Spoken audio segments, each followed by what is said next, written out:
Welcome back to the Dershow. I'm going to start with a trivial pursuit question. Who said the following? Give me 4 years to teach the child, and the seed I have sown will never be uprooted. Or a variation of that. Give me the child for the first 7 years, and I will give you the man. Well, the first of those quotes was attributed to Lenin, the major head of the Communist Party. Give me the child and it will never be uprooted. So the hard left. The second quote, give me the child for the first 7 years and I will give you the man, is attributed to Ignatius Loyola, the founder of the Jesuit movement. And that's what I want to talk about today. Today, both the extreme right and the extreme left are trying to get the child and trying to control their lives through public schools. I'm not talking about private schools or religious schools. They have certain rights. I went to a religious school. Religious schools have the right to miseducate you. I think I may have been a victim of that right to at least some degree. But public schools are different. They're the government. They are paid for by taxpayers. They are covered by the First Amendment, by all aspects of the First Amendment: freedom of speech, no establishment of religion, and free exercise of religion. And there is a battle royal going on now as to who is going to control children in elementary school and in high school. But according to these quotes, at least by high school, it's too late. Give me the child, the first 7 years, the first 4 years. Those are the formative years. My wife is a PhD neuropsychologist and developmental psychologist, and she certainly reaffirms the importance of the earliest years of primary education. So what's going on in the United States today? Two things. And they seem to be in conflict, but they're exactly the same thing. The first of those things is that following the Supreme Court's decision involving, remember, Coach Kennedy used to go to midfield after the football game and pray to Jesus, Christian prayers. And the Supreme Court said, that's okay. They wouldn't have said that's okay if it was a Muslim saying Muslim prayers. I'm not sure what they would have said if it was a Jew saying Jewish prayers. I know what they would have said if it was an atheist getting up there and saying, don't believe in God. This football game was won by us. Don't pray. Prayer doesn't work. They would never, ever allow that under any circumstances, even though the United States Constitution says that state actors must be absolutely neutral, not only between religions or among religions, but between religion and non-religion. So after winning the 6-3 decision in the Supreme Court in the Coach Kennedy case, a wrongly decided case in my view that uprooted 60 years or more actually, of precedent, the people on the religious right are now trying to turn that into a decision that authorizes formal prayer in public schools, mandatory prayer before games or after games. There's a very good article in the Washington Post just the other day about this subject, and it quotes so many people. A member of the Miami-Dade School Board says, our nation has lost its way in having lost a belief in a higher power. Nations don't believe. People believe, and people have a choice to believe or disbelieve, to believe in one religion or another religion or in no religion. The state, the government, has no constitutional interest in promoting religion. Indeed, it is prohibited from doing so. And yet, all over the United States, we're seeing this happening. According to the Freedom from Religious Foundation, an organization I would happily subscribe to, even though I have some religious feelings, but they're private. I don't think the government should have religious feelings or preferences. This organization said many districts routinely ignore the string of 1960s and 70s Supreme Court decisions. Those were decisions that said no prayer in the school, no special privileges for religious education. The government can't support religious schools or religious institutions. So these decisions are routinely now ignored. It's from a constitutional point of view, it's no different than ignoring the desegregation decision in 1954. The decisions said that public schools cannot require students to recite prayers, cannot allow teachers to lead students in prayer, and generally cannot promote or inhibit religions at schools. The foundation said that since the 1970s, this organization is constantly fighting back against coaches who lead prayers with students at school or school officials who schedule prayers into the school day. In an average year, school incidents make up 50% of the group's caseload, she said. We're mopping up anyway. It's like whack-a-mole. You put it down one place, pops up another place. It teaches us a lot of things. Number one, the Supreme Court can't really have that much influence on individual lives. If people in certain areas really are strongly opposed to Supreme Court decisions, there are ways of ignoring them. That's going to happen, by the way, when the Supreme Court decides next term that race can't be used in college admissions. Universities will do everything in their power to circumvent that. In fact, Professor Lawrence Tribe, my former colleague at Harvard, has already encouraged universities to figure out ways to circumvent that Supreme Court decision even before it's decided. So you can be sure that's a decision that's going to be circumvented. But now we're talking about religion. And I think the important point is that when you talk about religion in America, you are talking about Christian religion.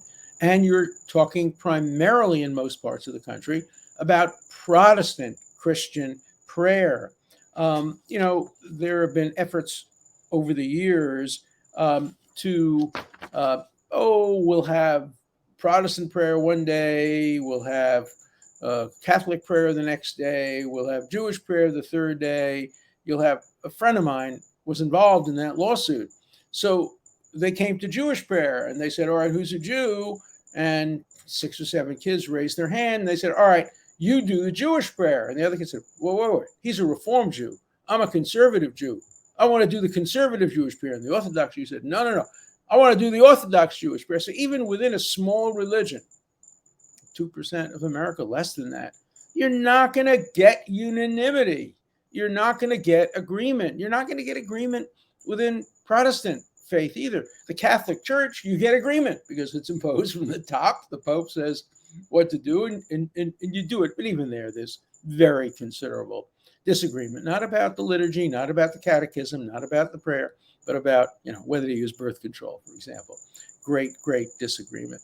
So what happens then is that Christian prayer, mainstream Protestant Christian prayer for the most part, but Catholic prayer to some degree, is what's authorized by the school. And kids who are not part of that tradition, they feel alienated. They worry. They don't want to be outsiders. Remember, the last thing a 10-year-old wants to be is different from his classmates. And if everybody else is praying, even though he comes from a family that doesn't pray or doesn't believe in prayer, he's going to feel alienated. And there are several possibilities. One, he'll internalize it and be very frustrated. The other is he'll join the prayers. And there are, in this article in the Washington Post, story after story about kids who really were coerced into believing, and then they did believe. Now, if my mother were here to discuss this, my mother would say, a little prayer can't hurt. Well, it can't hurt if it's your prayer. But if you're a very devoutly religious Muslim or Orthodox Jew, and everyone around you is saying a Christian prayer, that can hurt you.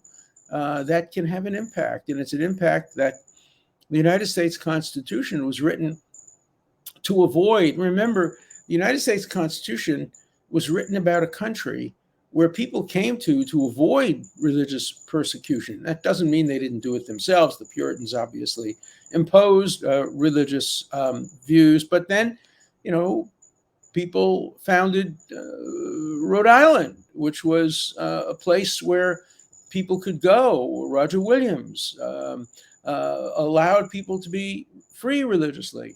Thomas Jefferson in Virginia wrote into the Constitution all kinds of rules restricting religion. Thomas Jefferson himself believed in God. He didn't believe in prayer.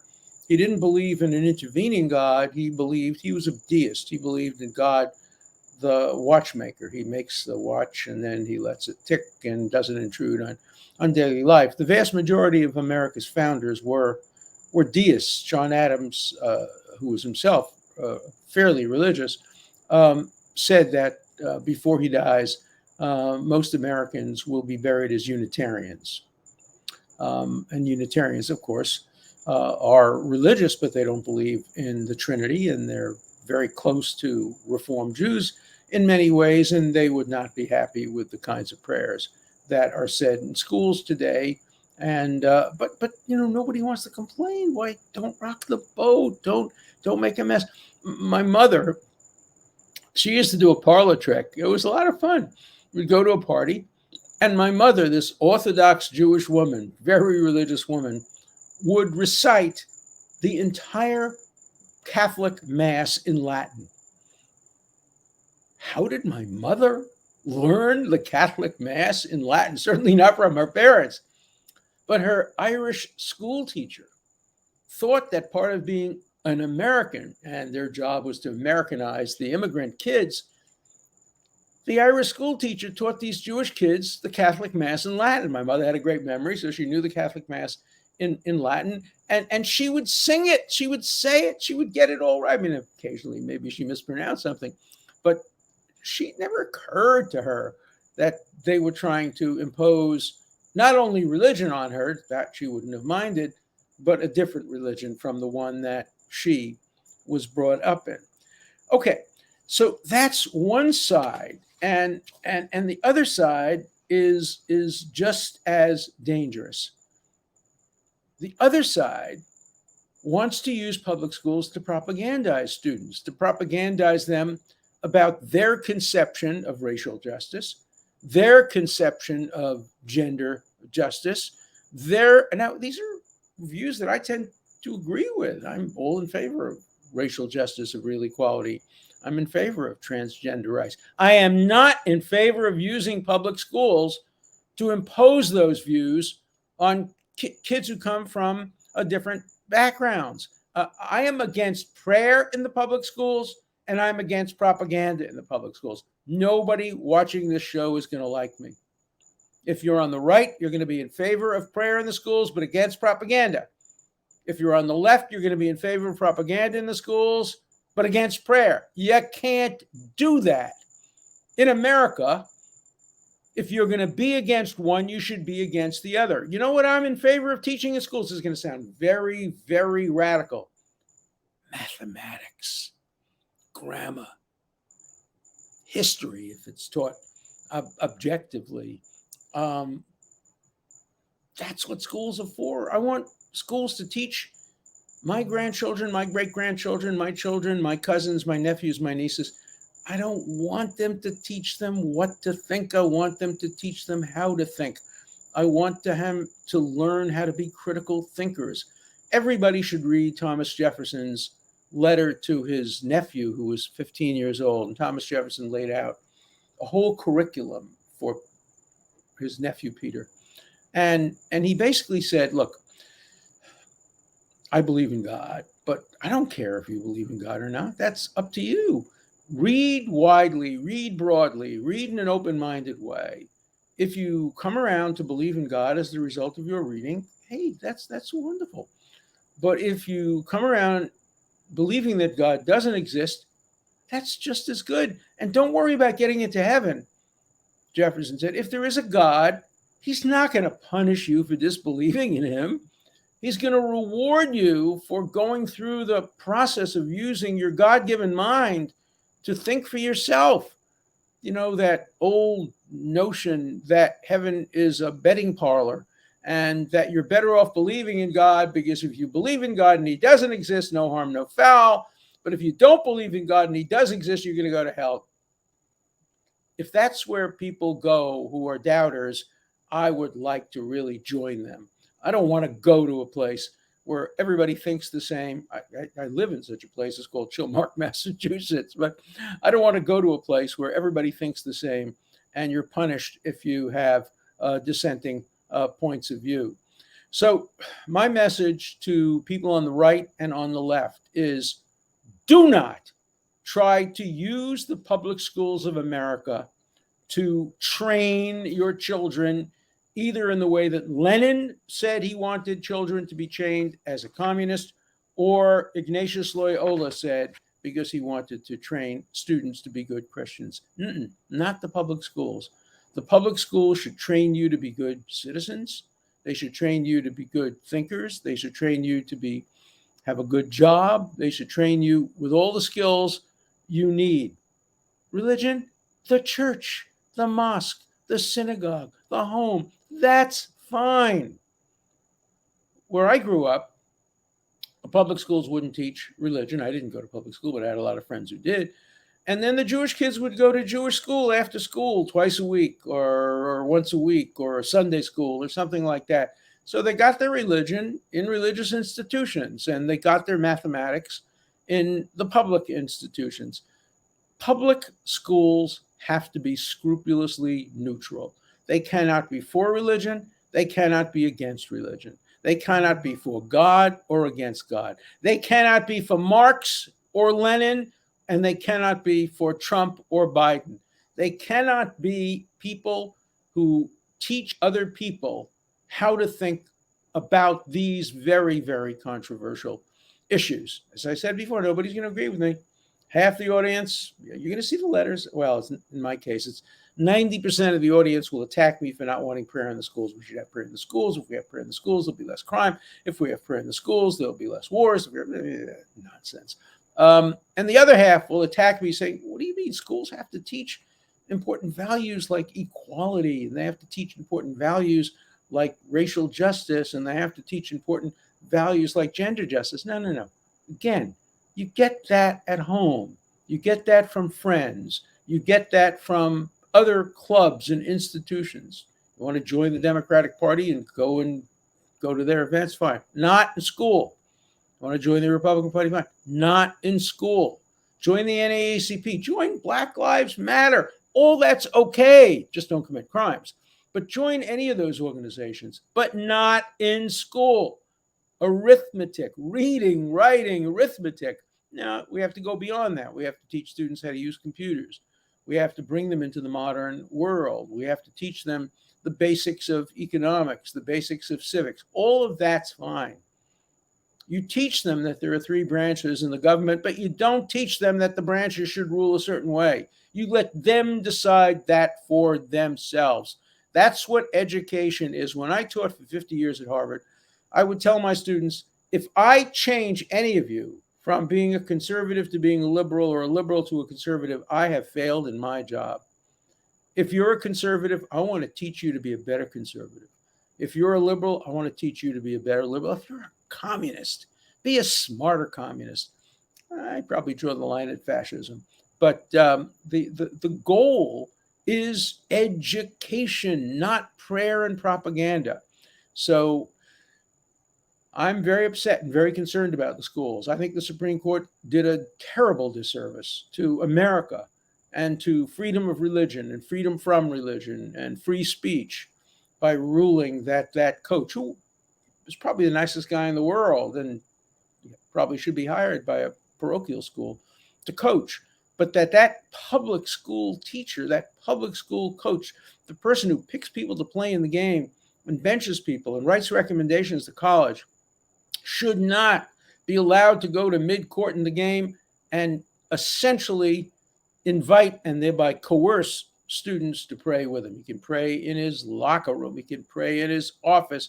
He can pray anywhere he wants. If you believe in God, God doesn't care if you're praying at mid-court in a basketball court or a half court or at second base or on the 50-yard line. For God, you can pray in the bathroom. It doesn't matter.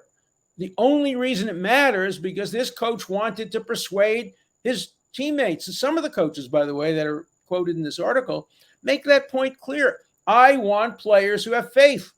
I want players who pray, some coaches are saying, because I believe prayer works. And if I believe prayer works, then if I have players who pray, we're going to win. And if I have a bunch of damn atheists out there, we're not going to win. Go to a parochial school. See if people want to go there. Go to a private school. It doesn't have to be a parochial school. That way, at least people have the option of going or not. Public schools are mandatory. People can't afford to go to private schools, so public schools are mandatory. It's a captive audience. And under our Constitution, freedom and liberty require complete and total neutrality. No Lenin, no Loyola, Newton, Einstein. That's who should be taught in schools. Basic subjects, how to think, not what to think.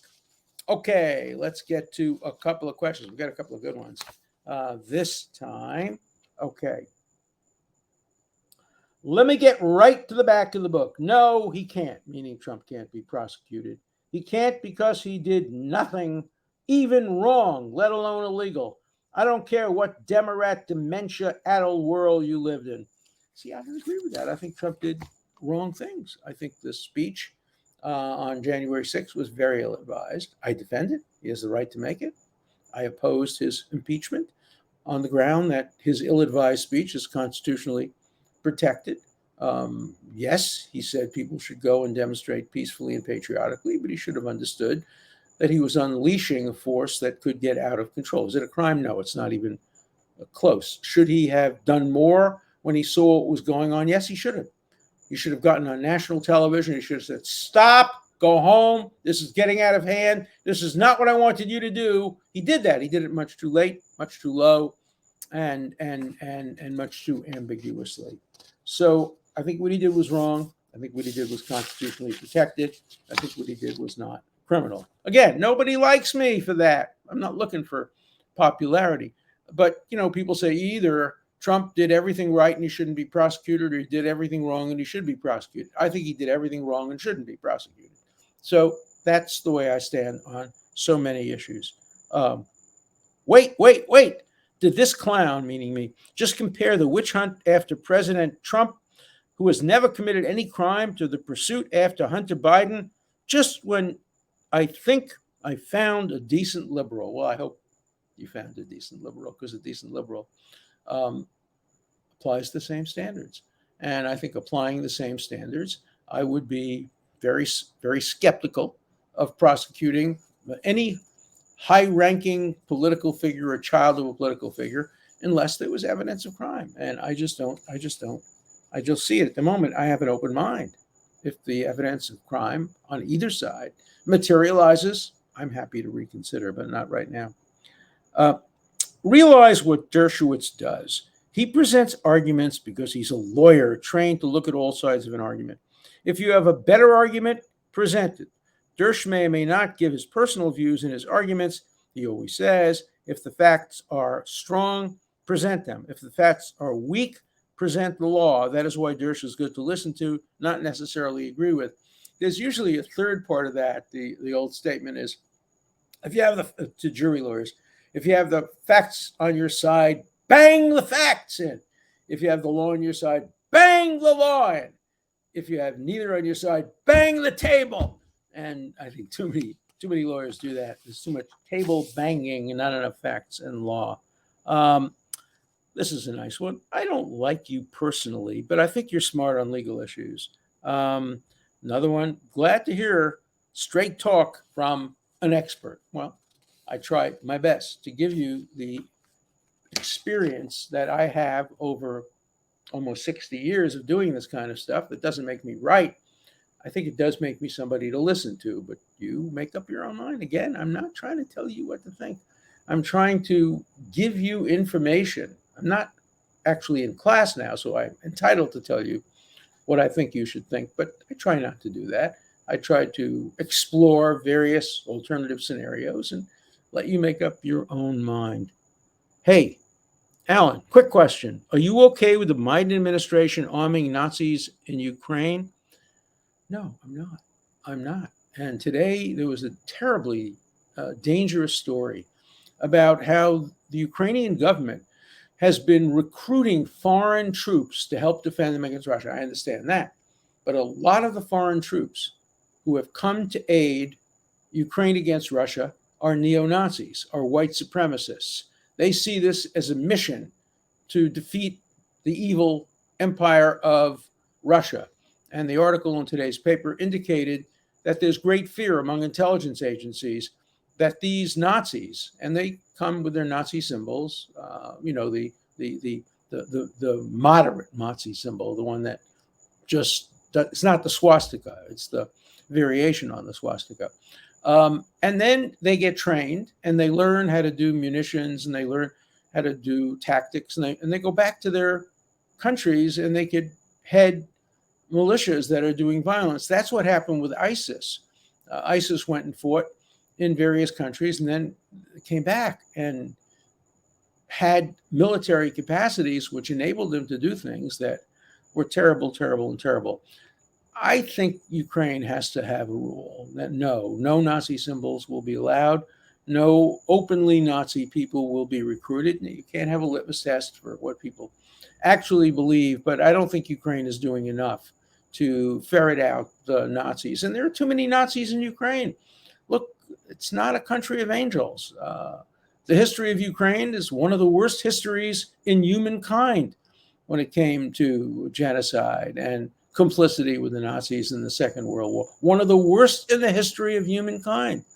And that doesn't disappear overnight. Yeah, they elected a Jew president, but that doesn't mean that there aren't lingering problems of neo-Nazism, which I think there are in Ukraine.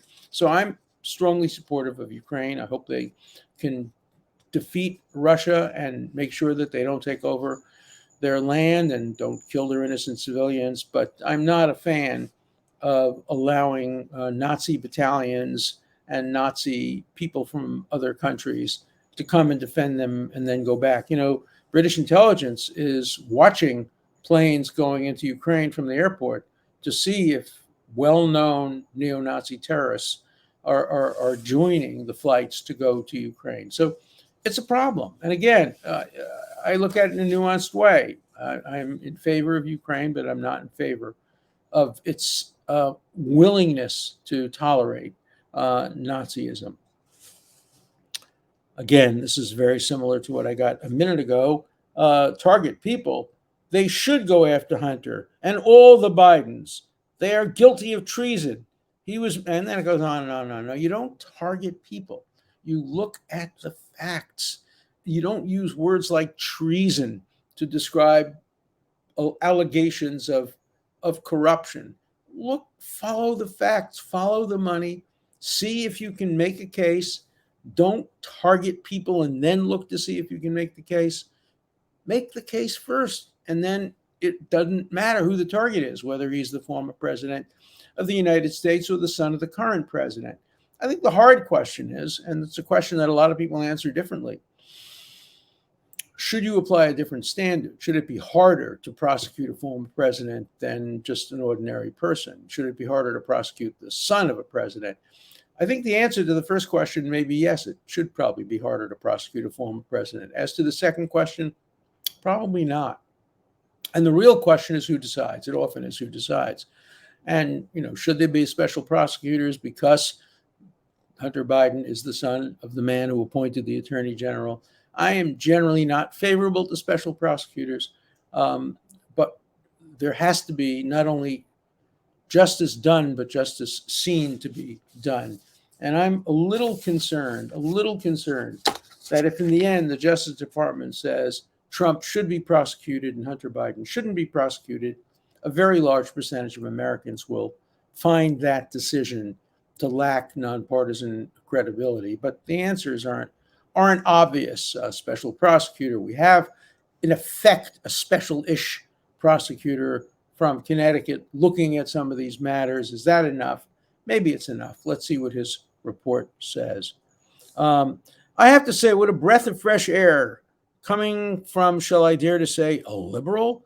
I don't know you per se, only recognize your name from other sources. Public debate. It's the only means of vetting a public figure. You dodge your opponents on debating them. Tell me You are either a liar or have something to hide. Okay, I agree with that. I think we need more and more debate. Today, the Lincoln-Douglas debate could not occur. Half the country would say, we agree with Lincoln, we don't want to hear from Douglas. The other half would say, we agree with Douglas, we don't want to hear with Lincoln. I want to hear from both sides. I want to hear from all sides. And so tomorrow, you'll hear my side of yet another controversial issue.